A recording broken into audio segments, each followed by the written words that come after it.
The president dearly wants this road done like yesterday, because our people lose a lot of money in traffic jams.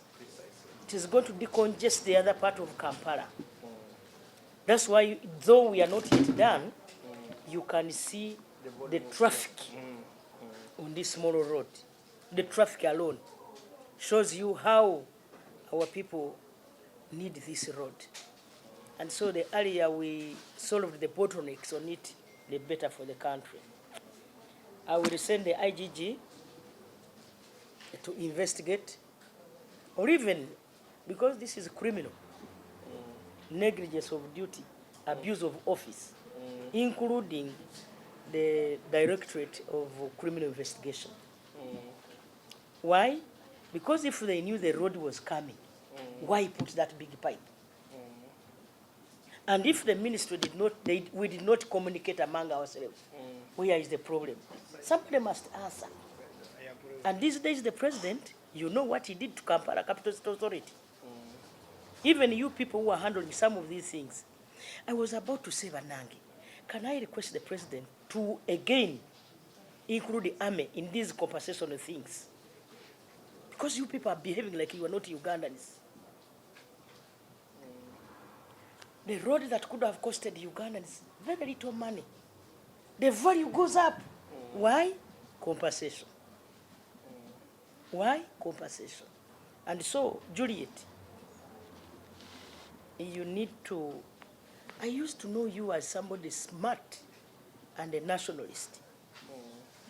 But somebody just wants, you are just compensating, I don't know how many meters.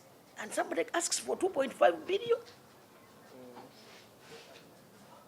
We need to be national and patriotic for this matter. There are so many areas where we should have gone. Oh, the road, everybody in Uganda wants a Tamaka road. If we are spending billions and billions, after all, some of this money is borrowed money. Most of this money is borrowed money. Our children will have to pay.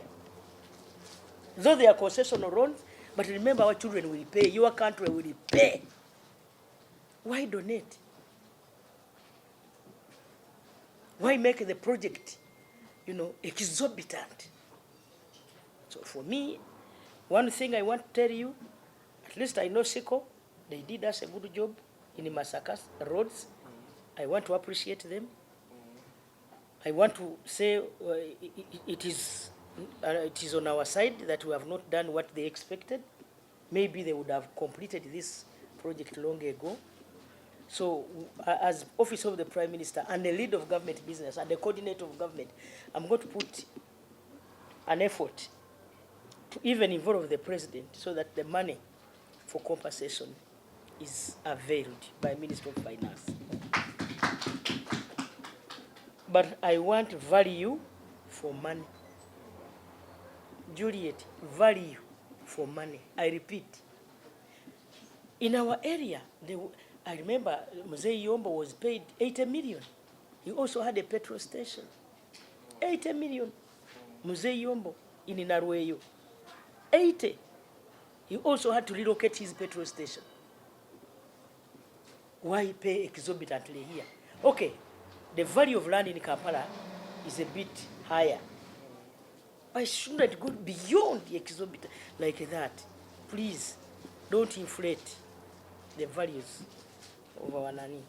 So Matugacha Rwajara, to me, I know it as an urgent road, according to the traffic. You stop like this, in a minute you have a kilometer of traffic jam. That means this road is a critical road, and so the project should be concluded in time. I want to thank you for inviting me. It has really put me in a different picture. I think we also need to go and see this road, the other one I talked about, the MPG. Mpigi Expressway. Yes. Mpigi. That road has been on and on. It's stalled. I'm going to write to you, first of all, a preliminary confidential. You get stuck, and that means money. time is money. So the earlier we worked on some of these roads, this I didn't know that it was as important as it is. So many vehicles. So we need to give the contractor the right of way. Mr. Contractor, we want to appreciate you. We shall make sure that you are also paid. Like you said, there is delayed payment. We shall also, but you know the transition. I think this is understandable. But we shall also make sure that the compensation does not need really any further delay. Juliet, and once we give you the money for compensation, make sure these people are paid and they must relocate. Those who don't want to be paid, they will be paid in courts of law. Tell them, I'm not scaring, we have done it elsewhere. And Juliet, you know this. We shall give them money from the courts of law. I want to thank you once again. Are we done? We are done. Usoga just agreed and said for us, compensation should come later. Our people should give right of way. We want our road. And I think Ugandans must know that in order for us to move, like other countries, in Rwanda, land belongs to government. They will tell you today we are working here, leave. And you will leave. Our president was a human being. But we have failed our projects because we are abusing that human right. We are abusing it. That day, I want more money. More money, does your government have it? Thank you so much. May God bless you all. So we are going back.